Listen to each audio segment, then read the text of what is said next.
Yo, what's up? It's your boy Ivory Scott, and I just jumped off the porch with my boy Dirty Glove Bastard. Skid it. Girl, I need somebody just like me, chasing baby. Yes, sir. We right back at it, y'all. We got Hitmaka and Ivory Scott jumping off the porch with us today. What's good with y'all? What up, bro? For sure, we acting. Yes, sir. Yes, sir. Ivory Scott, man. I mean, this interview's for you, bro. So, you know what I'm saying? Let me make sure to, show respect and, love. you know what I mean? Make sure to, give you your just due, bro. I appreciate that, for yeah, sure. Man. Definitely a pleasure having you on the porch, thanks bro. for having me. This is legendary. Nah, that's what's up, man. And Hitmaka, likewise, bro. Definitely a pleasure having you on the porch. Sure. You know what I mean?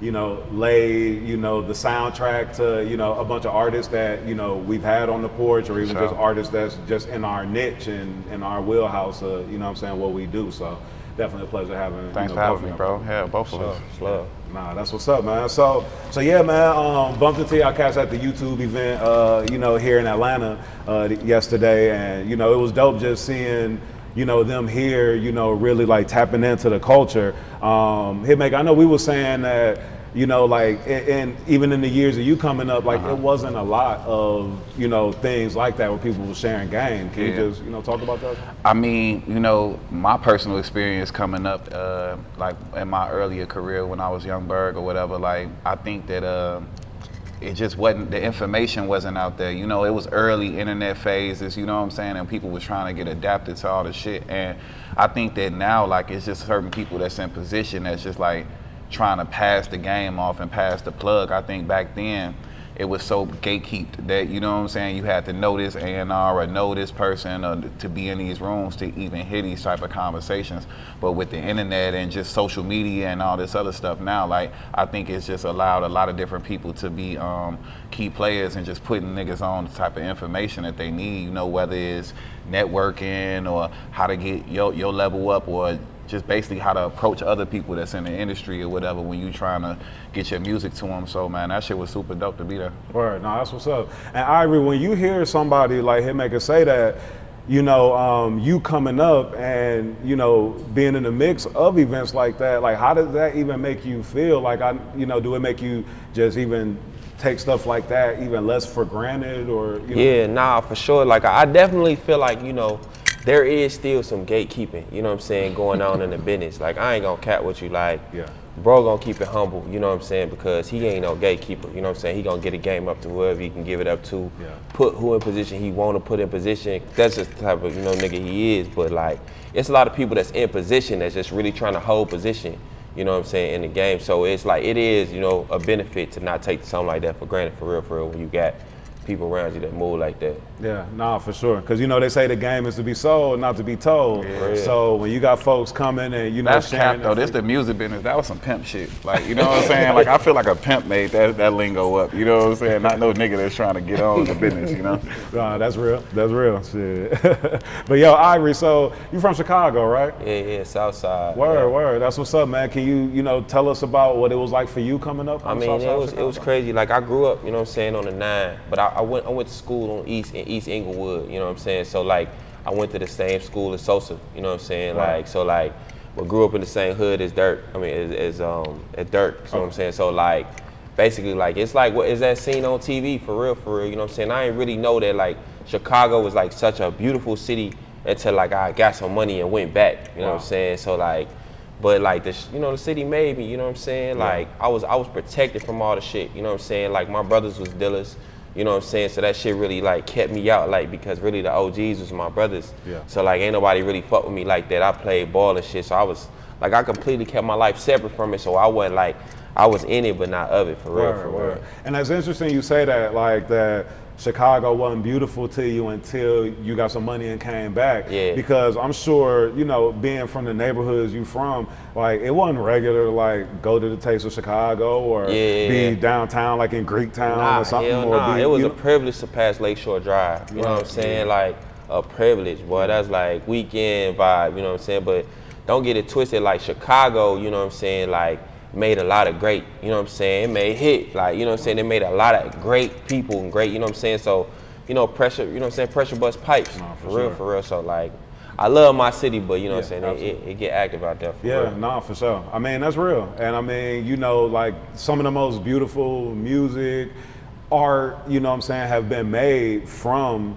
you know, those circumstances. I mean, Yeah. even the culture that we in right now, that we all love, hip hop. I mean, we Yeah. know that was created Yeah. from, you know, folks not having it and sure. needing to be resourceful and, you know, hooking up the extension cords to Yeah, the, for you know what I'm sure. saying, to the light poles and to the speakers and all that. So, For I sure. mean, the most beautiful art has come from, you know, what they say, like a rose rise from the concrete. Yeah, you know right, what I'm right, saying? sure. Yeah, so, For sure. nah, that's real. So, what was your come up like in Chicago? Like, what type of kid were you coming up? I ain't gonna lie, like really, like I said, like my brothers and cousins and shit, like is with that shit. You know what I'm saying? So like, really, like I was like the trying to be the one to get everybody out the hood. Like Right. that was always my energy. Yeah. You know what I'm saying? I never like wanted to like be of the city, but I always wanted to like go back, get my people. That's why as soon as I got motion, I moved my mama out of Chicago, Word. moved my pops out of Chicago, moved practically my whole family.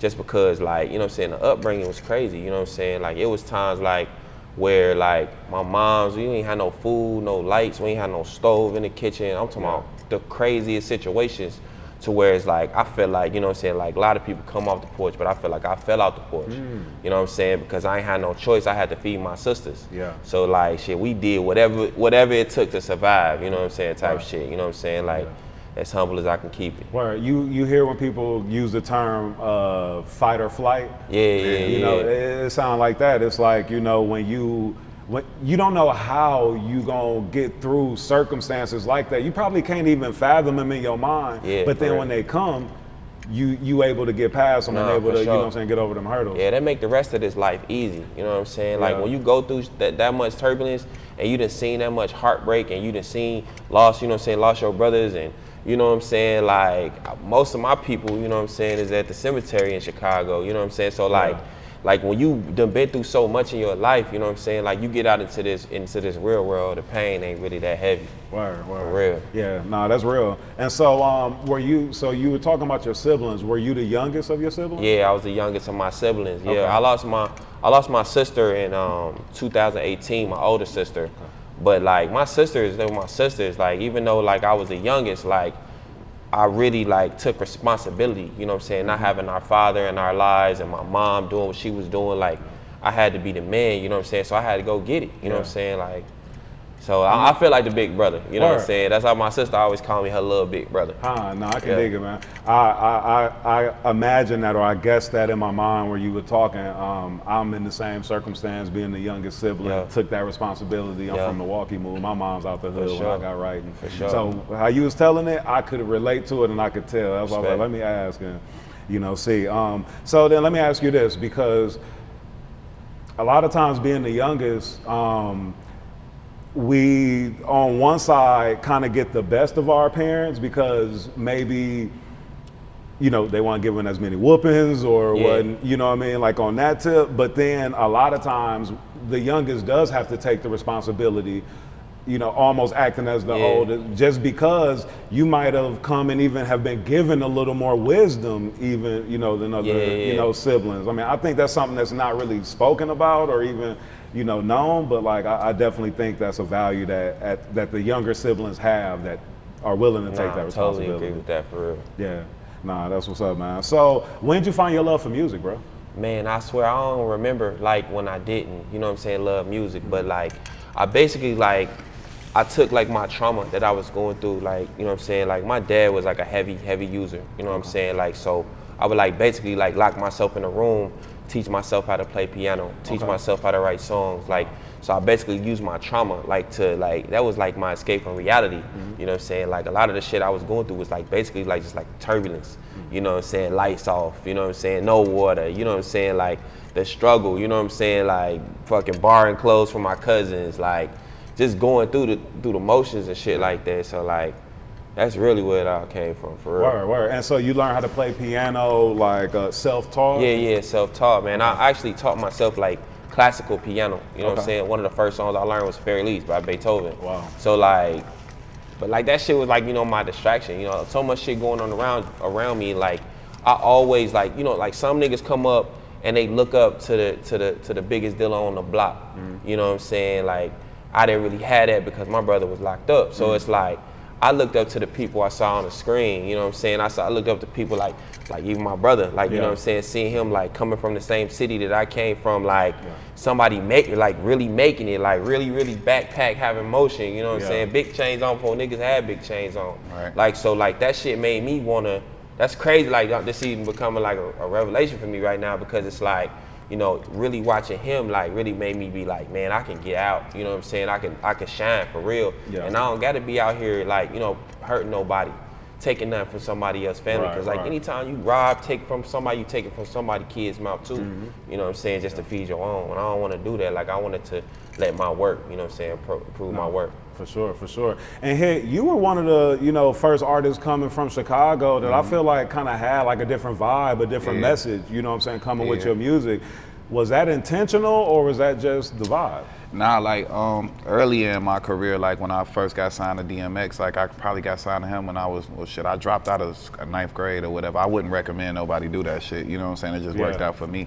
But I got my first record deal when I was in 9th grade, and my content was more like street, because this was back in the era where the Jadakisses, the DMX, like it was just a different time, and like my background's so crazy that I'm doing like this, the way I was raised, like my parents were super successful when I was super young.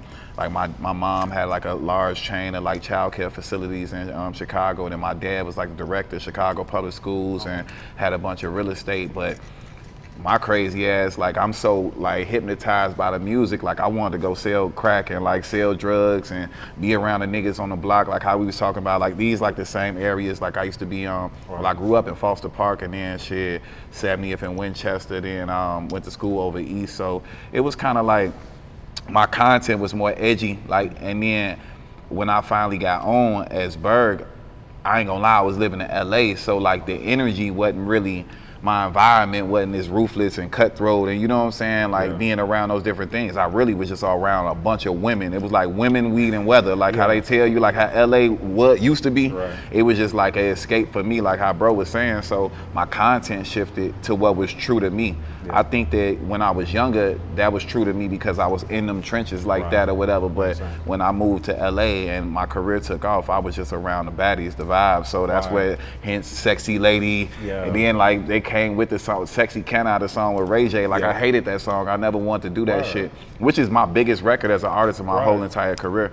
But I was like, man, I hate this shit. I'm gonna be the sexiest nigga in the world, you know what I'm saying? Like, to go from Sexy Lady to Sexy Can I, and I already had my song, The Business, with the girl Kasha. So, I mean, all those different areas and things that happen, that shit, I ain't mad that they happen because it worked out and I'm here on the porch talking to you. But I mean, at the same token, man, like the content, I think that your environment kind of shapes the art that you create. Nah, that's real, that's real. And I gotta ask you, like, what did it feel like to, first of all, be signed to DMX, but then on your first song that you dropped on that Exit Wound soundtrack, like for him to be doing the ad-libs and all on there? That shit was crazy, because, you know, I ain't gonna lie, as a kid, I probably had one of the biggest bidding wars ever in the whole like game. Like everybody wanted to sign me. I probably had like 13, 14 deals. Hove wanted to sign me. X wanted to sign me. It was a big thing. That shout out to hip hop from Rockefeller and all the people over there. And I ain't gonna lie, man. Jay-Z is my favorite rapper now ever. But at that time, DMX was the guy. Like this was the year that he put out the 2 albums. He was coming off that shit. I literally just went from asking my dad to buy me the CD for Christmas to being signed to him probably like 4 months later. Wow. So X was just the guy, man. Like, and then Exit Wounds, I'll never forget that shit. We was in Toronto, Canada. He was filming the movie Exit Wounds, and we were up there, and like he had me up there for like a couple months, and we just went in the studio. My guy E Rex, who was like Eve's brother, came through the studio, and he had the track already, and then like me and him wrote the hook together, and then I wrote all my raps, and then I wrote all my verses, but I wrote it like thinking for DMX to say all the shit that I was saying in the song, because I know he was good at playing characters when he do like his Damien shit or when he get in that type of bag. So I wrote it, recorded it in Toronto. He came through, he loved it, he did the parts right on the spot or whatever, and shit, that was my first recording ever out. Wow. Yeah, that's legendary. Yes, sir. Man, and so, you know, you've made, you know, transitions, you know, in the game, and made a huge transition from, you know, being the artist to then being, you know, the songwriter producer. What was that like, and was it easy for you to make the decision to do that? See, I always been a student of the game, and just having the knowledge and knowing who the LA Reeds of the world are, and knowing who all these different black men that were like in leadership positions inside a company. So I always wanted to be a CEO or like the big dog at a label. Like, it never was like my whole career was just more so like, man, I'm gonna be an artist until I'm 50. Like, that wasn't the case for me. I always was aspiring to be behind the scenes as well too, and that was just my way in the door. As far as like executive and just changing the transition, I was always producing my records, you know what I'm saying? Like, but it just wasn't for me to, like, I was so caught up in being an artist and just having my glow at that time. It wasn't like, back then it wasn't like dope for you to be like, yeah, I produced this, and it wasn't really like a thing to really be saying. And producer tags weren't. It was no prominent producer like tag. that. Yeah, I don't think there was tags at that time, for real. So it was more so like, man, I did that. Then I went through like my own trials and tribulations as an artist, and then my music was still fire though. And it took a real reality check for me. It was like, man, I don't do nothing else but music. I don't really got like, I left everything behind. I'm not finna go work for no family business or no shit like that. So to me, I just shifted everything over and realized that the music was still good. They just ain't want the shit from me.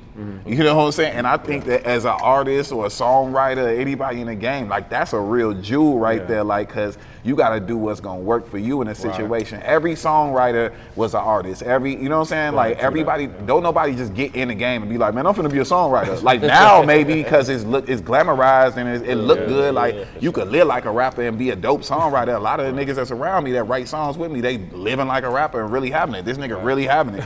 But at the same token, I just had to get out my own way and just take it to the next level, and shit, by the grace of God, we here now. Word, no, that's what's up.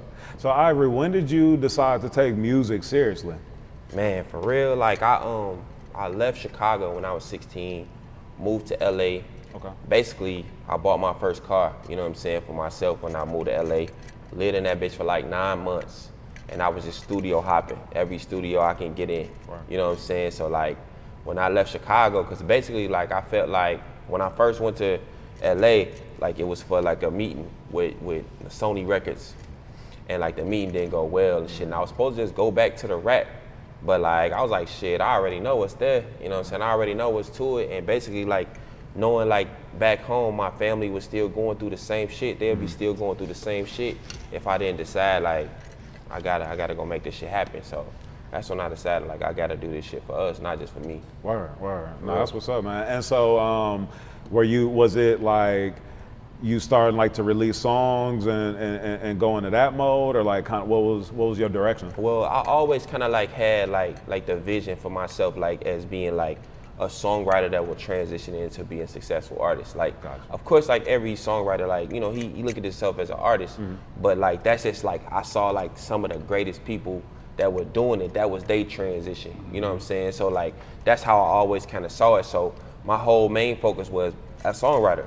I'm trying to like be in any room, any artist, any producer I can be in that's relevant to the game, and I'm trying to get my foot in the door. So basically like, I just like outworked, you know what I'm saying? Like everybody around me, you know what I'm saying? Like to get to where we at right now. Word. And before you linked with Hit, like what were some of the like moves you were making, and you know some of the things that you were, you know, out there doing that? Yeah, like so like before like I really got into business, like I was like a construction worker, bro. Like I was always doing music, like, you know what I'm saying? Like, but when I moved to Atlanta, I was doing construction. Like I worked on some of like the biggest buildings in Buckhead, like for real as a lead carpenter.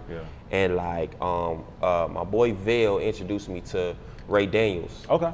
And nice. Shout out Ray, man. That's one of my so people, Ray man. Daniels, like pretty much like when I first met Ray Daniels, the man gave me a check for $20K and was like, look, give me a chance. I'm gonna change your life. You know what I'm saying? You one of the greatest songwriters, and he like affiliated with like some of the biggest songwriters of our time too. And so like he took me to Mike Karen, and shit got it going. But one of the first things that Mike Karen did was he put me in Hit on text. Now, mind you, I told you in the beginning, like, Hit was really like one of the niggas that I was looking up to in the business, from Berg to Hit, because like he did his transition just flipped the other way around. Absolutely. You know what I'm saying? So he just on the list of those niggas that, you know what I'm saying, really like motivated me that it's possible type shit. And he put us on text and he just was say, he literally said like, Ivory Scott me Hitmaka is guaranteed magic. And bro, me and bro been locked in ever since. Like bro done put me in the biggest rooms that I've been a part of for real. Yeah. You know what I'm saying? So I really give it up to bro for real for that. Nah, that's what's up, man. Hit, do you remember connecting with Ivory and like what, you know, what the vibe was? Yeah, what of course. The funny shit is, I think Mike like approached me because like at that time, and still to this day, like I was like on a massive run with Jeremiah. You know what I'm saying? Yes, and like we were doing like every hooks and all these different features for different people. And Mike just kind of came off the hip like, yo, like check it out. I got a guy. This is my guy. He will be great with you. If you work this great with Jeremiah, you can work even more with this guy, and he's available and he's ready to work. So.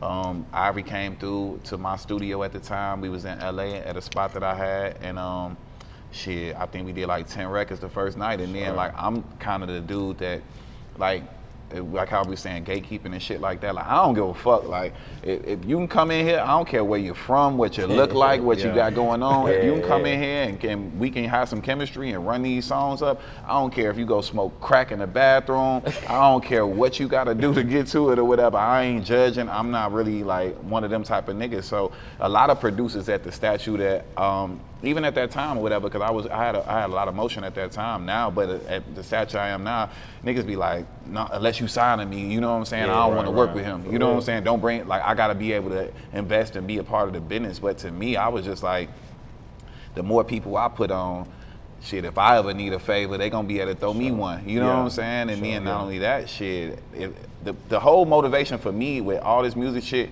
like that's why we got so much output. I think like this year already, I done dropped like 200 and something songs or whatever that came out and got placements or whatever. So it's kind of like, I just want the run and keep going. You know, a lot of people focus off and say, well, I ain't gonna sell these songs because I'm waiting for J. Cole to come. I did this hook for y'all. Man, everything must go on my laptop. I don't care who it is. You got a budget, you got a deal, come get it, take it. Because the beauty of what we do is that, man, not only do I got confidence in myself, but I got confidence in my team that we can do it again. So the record's just gonna keep getting better and better. Yeah. So Ivory, can you take us through your mindset before you went in to link with Berg for like the first studio session, you know what I mean? Like, yeah, I ain't gonna lie, like my mindset was like, man, like this man's moving, you know, so got shit going on. Like I gotta be 100% the best version of myself, you know what I'm saying? Like, and I ain't gonna lie, like when I went in the room, hell yeah, first day I was in that shit, I was nervous. Like he literally, I walked in the shit, he was like, yo, you got something? Go in the booth. Like not like no sit down, pen, paper, turn the beat on, go in the booth. And that was like one of the first times that I ever did. I never told him that. Nah, I ain't but this was one of the first times that I ever like just went in the booth and just flowed. And so like even like working with bro, like it changed the dynamic of how I work. Cause like I usually I sit down with a guitar, I write, you know what I'm saying, whatever. But like he showed me the speed behind this shit. You know what I'm saying, the output, having fun while you doing the shit. It was a vibe. Right. So like that's why we was able to do 10 songs. But yeah, when I first walked in there, like shit, yeah, heart was in the chest, but I knew who I was. You know what I'm saying? Like I always knew I know I belong. Like I feel like that's the first thing that any artist, writer, producer, they gotta know that they belong in the room that they going in. Wow, sure. If you feel like you don't belong in a room, or if you too scared to be in a room, or you don't feel like you good enough, then you not ready. Yeah. You know what I'm saying? I feel like I belong and shit. We, you know what I'm saying, hits later, we still active. Would you say that the things that you went through in your life earlier on prepared you for a moment like that? For sure. Like it's like I was saying before, like, you know what I'm saying, the Chicago cuts the best kind, man. Like, you know what I'm saying? Like, not on no boastful shit, but it's like when you come through something, you've endured so much in your life, it's like, what could really shake you? You know what I'm saying? I done seen my brothers like bleeding out. You know what I'm saying? Like, what could shake me? You know what I'm saying? In the music business. Right. So it's like, I feel so free to myself, and I'm so true to my story. Like, I'm so true to who I am. You know what I'm saying? That like, I carry enough weight on my own. I just know that I'm gonna be adding to whatever I'm going to type shit, not like so much pulling from. Right. And did you guys, was the chemistry like pretty quick, or like how long did it take for you guys to know that y'all had one? It was It was instant. instant, for real. It was We was instant. literally locked in, like like when I was out there that first trip in LA, this was when I first did my deal with APG, and I had 2 sessions during the day at APG, and then my night session was with Bro. So I was basically doing 2 sessions and then linking with Bro like every night, like we was back to back with it, and it's just like a lot of shit came out of that. You know what I'm saying? For real. Now, Hit, you've been in the studio with a lot of people, made hits, you know what I mean? What's different about being in the studio with Ivory, and what like makes y'all chemistry, you know, just so crazy? I mean, he can do anything, you know, and like our work together has been a true like testament of that. Like shit, like the man wrote the hook for Chris Brown on Blue, Young Blue song "Baddest" with 2 Chainz or whatever, double platinum record. That's him singing. The man wrote the song "Peru" on some whole Afrobeat shit with Ed Sheeran and Fireboy. Right. The man wrote so many different rapper songs for girls that we ain't even gonna get into, different shit that we done did together. So it wasn't. I done seen the man go in a booth and write a country song. I done seen like nigga can do anything. So to me, like once I see somebody is capable of that, then the possibilities are just endless, you know what I'm saying? And it's not just like, all right, well, I'm gonna do some rap shit today with Bro. You know what I'm saying? It's more so like, well, we can do whatever we want type shit. Yeah, no, for sure. I like this answer from both of you guys. Now we know that like in the songwriting realm, that at least like in hip hop, is frowned upon in certain circles. What's the experience like working with rappers, in that realm? And because y'all have made some hits. So I mean, it must definitely, y'all convincing people like, hey, this is the way to go. But is it like still a lot of pushback from people, or are artists more open nowadays? No, because we've done it so much, and the consistency is there. And what a lot of people don't realize, like even how I answered that last question, is like, this shit like a secret society when you like people letting you in their studios and letting you in their creative process. So it's on you to play yourself and do that. You know what I'm saying? After the fact. And I think he would be chasing clout. And that's why, like, no disrespect to like other situations that happened where other people found out they had writers or different things like that. Music is a collaborative sport. It's not a one show thing, one man play. You know what I'm saying? Like, you can do that. Like, my dog can record himself. He can sit there and write a song by himself. But like, I think the best work when we all get down to the bottom of the situation is a collaboration, being the key. You know what I'm saying? Inviting different energies, because I might be thinking something one way. This nigga for sure thinking something totally different than I'm thinking. You know what I'm saying? He gonna go in the booth and say something wow. Like he went in and said, "Sexy motherfucker, you the baddest one." And I'm like, wait, what the fuck this nigga said? And then, but I'm like, yo, it's money. So it's collaboration, man. And then the biggest point or whatever is that when you work with me, the song already done. It's on you to make the song your own. So shit, that's just what it is. Word. So now, tapping in with you, with your own music, you just released your single, Just Like Me, with Eric Bellinger. Yes, sir. Yes, sir. So can you talk about that? The video is ill. That's crazy. I appreciate that. Like, it's crazy because like that was a song that me, Hit, OG Park, and Eric Bellinger made in Miami, just like cooking up ideas for artists. And like, you know what I'm saying? Like bro basically, like when I did that song, he basically told me in the beginning, like, this for you. Like, like imagine like all the artists we'd have been in the room with, all the records, the opportunities to play that record. And bro, like, always held it down for me because he like knew like, yo, this for bro. Like, this is my shit, you know what I'm saying? Without me having no motion as an artist, you know what I'm saying? So like, that record like happened 2 years ago, you know what I'm saying, type shit. But it's a vibe, you know what I'm saying? Like, it's a vibe. It's always good to like drop music, you know what I'm saying, with your brothers, people that you already having fun, getting money with, you know what I'm saying? So that's why it was important, like we dropped that first one. Right. And then the messaging in the song, it's about like, wanting to vibe with a female that's like on the same, mind frame that you on. It's like, you can't be like, having emotion, having money, but you dealing with a broke bitch. Like, you know what I'm saying? She gonna have broke tendencies. She gonna think broke. She gonna make broke decisions. So it's like, I need somebody that's thinking like-minded. If we out here trying to get motion, she out here trying to have our own motion, we can bring the motion together, and, you know what I'm saying, to have emotions. So it's like, I need somebody just like me, you know what I'm saying, like in that mindset. No, I can dig it. And what did it take for you to get to that mindset and, you know, not only looking at the vanity, not it just being, oh, okay, like she fine or she got a big ass or shit, going through it, having the one with the big ass, having the one that's just beautiful and ain't got no mind, having the one that's, you know what I'm saying, like going through it, like you gotta experience the relationships, you know what I'm saying? You gotta go through it to get through it type shit. So like, in order for me to carve out what I want, I gotta know what I don't want. That means I gotta experience that. So like, how important is it for you to have like a positive and like healthy life structure, knowing, you know, like how you came up and everything? It's everything, man. Like stability. Like just imagine like growing up with the things that I was able to, I have had to endure, things, the necessities, the essentials, going to fucking school in slides and shit in the winter and goofy shit like that. So it's like stability, dude. Like I need to be like stable-minded, stable where I'm at, wake up in the morning, you know what I'm saying, yawn, don't worry about, you know what I'm saying, roaches on the wall and shit like that. Like stability, you know what I'm saying, it was always something like that I was chasing and needing from that. Right. Nah, that's what's up, man. And then in the Just Like Me video, y'all, you know, took like the scene from Coming to America, you know what I'm saying, the dating. You caught that, yeah. So then let me ask you this, like, did that kind of play off of even like some of your experiences, you know what I mean? Yeah, because you gonna see some wild shit out here. Like people are into some different shit. Yeah. You just gotta, I mean, and different shit is for different people. Yeah. You know what I'm saying? But like you just gotta make sure you lining up with who you lining up with. But definitely, I'd have been in some wild encounters, you know what I'm saying? Yeah. With the other species. Nah, for sure. So man, you've worked with a plethora of artists, bro. Sure. I mean, Beyonce? Sure. Yeah, you did Thick. For sure.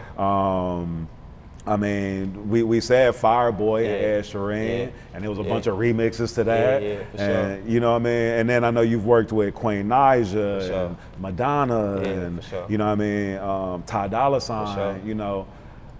Is there an artist that you still aspire to work with that you haven't had the opportunity to? Yeah, I would like to work with her, you know what I'm saying? Okay. She a vibe for sure, like, you know what I'm saying, just to get more off in that bag, you know what I'm saying? I don't feel like I touch that bag when it comes to as far as the writing side, but I also think she a dope songwriter too. Word. No, that's what's up, man. And then on the tip of, you know, like as an artist, like is there an particular artist that you want to feature with and that you'd like to like really work with and like release a song with? Or? I ain't gonna lie, I'm open. Like shit, we got a record on the project with Sukiyana. Word. You know what I'm saying? So like I'm open like to whoever. Like I just want to create, man, good shit. It don't matter if you super lit or you just now starting to have motion or you up and coming. If you got heat, you know what I'm saying? I'm fucking with it. Yeah. Nah, that's what's up. And then you got an EP coming up, right? Yeah. Okay. Can you tell us about that? Yeah. I got a whole project coming up, executive produced by my brother Hitmaka. You know what I'm saying?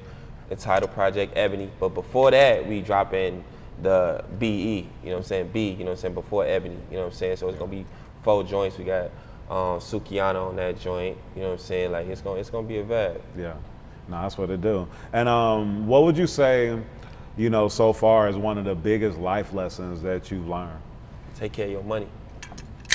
Like, you know what I'm saying? Like when you first start getting paper, you come from like my mom ain't never talked to me about having good credit. You know what I'm saying? My mom ain't never talked to me about like when you get your first, you know what I'm saying, make sure you give it to God. Like, you know, my people I never had that. Wow. You know what I'm saying? So like when you get your first check and it's $300K, you like, shit, I'm finna go fuck this up.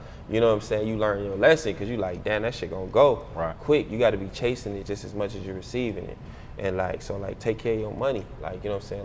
Like you gotta take care of your paper and that shit. Yeah. Wow. I see niggas go broke easy. Yeah, nah, real easy, cause that money, it looked like a lot at first, and then taxes get to hitting it, and you know everything else, and it go faster than. It's all perspective for real. Yeah, nah, that's what's up.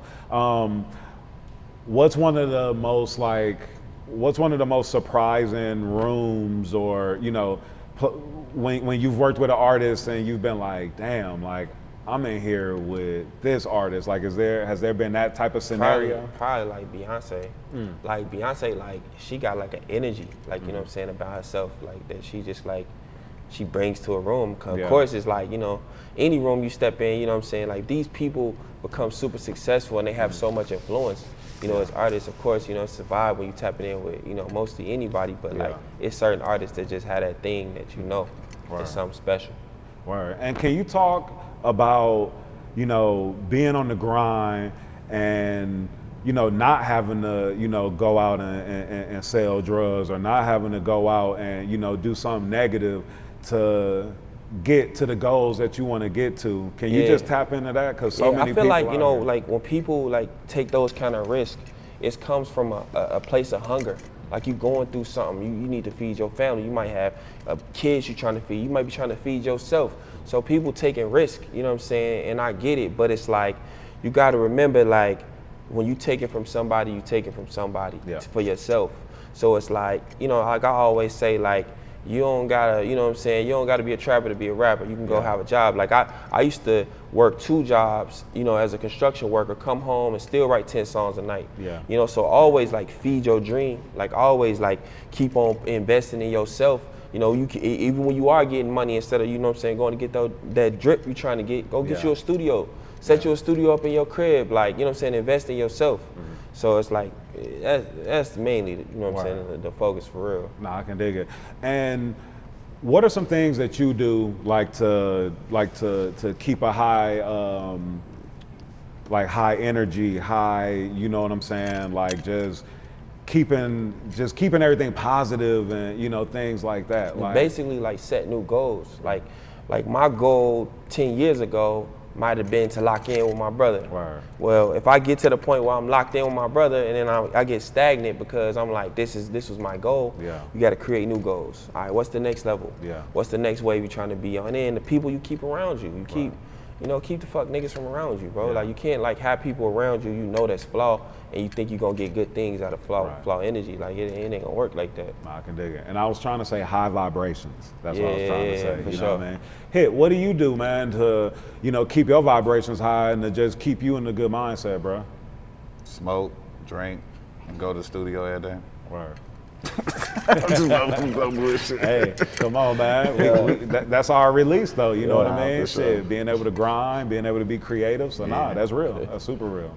Word, that's what's up, man. And you got anything else coming up that you want to talk about? No, I'm just super excited about the project Ebony coming. You know what I'm saying? We got a lot of heat on there. I got Queen Naija featuring on my next single, My Mind. That's coming in the middle of September. Like Ty Dolla on the big single on the project. Like I got all my brothers producing on it. Like it's finna be a movie. Like I'm excited about the project coming for real. Word. And when you walked in, I just realized that you and me met at Snoop, the Fish Man, at his spot. You know what I'm saying? Where we get the exotic. Shout out Snoop. Shout out Snoop. Yeah, man. Shout out Snoop. You know what I'm saying? Where we get the exotic cichlids, all the exotic fish. You know what I'm saying? For the fish tanks.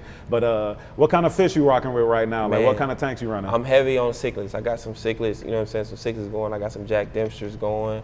I actually have a crazy goldfish koi pond that I'm building at my crib. Snoop's helping me with that right now too. Okay, word. So it's a vibe, though. Dope, man. Yeah, that's what's up, man. Yeah, I'm tapping into the African cichlids. And then I'm a big South American cichlid guy. Okay. So I got like the Oscars, the peacock bass, the marble fenestratas. Yeah, for sure. You know, just stuff like that. That's crazy. Yeah, that's what's up. It's crazy to lock in like way early. That's absolutely. And we're gonna have to bring the cameras over and check out the fish, the pond bill. Whenever, you know man, whenever. You know? Yes, sir. That's what's up, man. So you got any shout outs or, you know, anything you want to say before we wrap it up? Shout out to 9, shout out 66 and Hermitage, you know what I'm saying? Shout out my family, shout out my sister, you know what I'm saying? R.I.P. Kim, you know what I'm saying? Let's get it. Yes, sir. And Hit, you got any shout outs you want to give before we get up out here? Man, I'm just here in support of my brother, man. You know what I'm saying? And shout out to everybody that's out there grinding hard and get to that next level, man, because we ain't gonna stop. Let's get it. Yes, sir.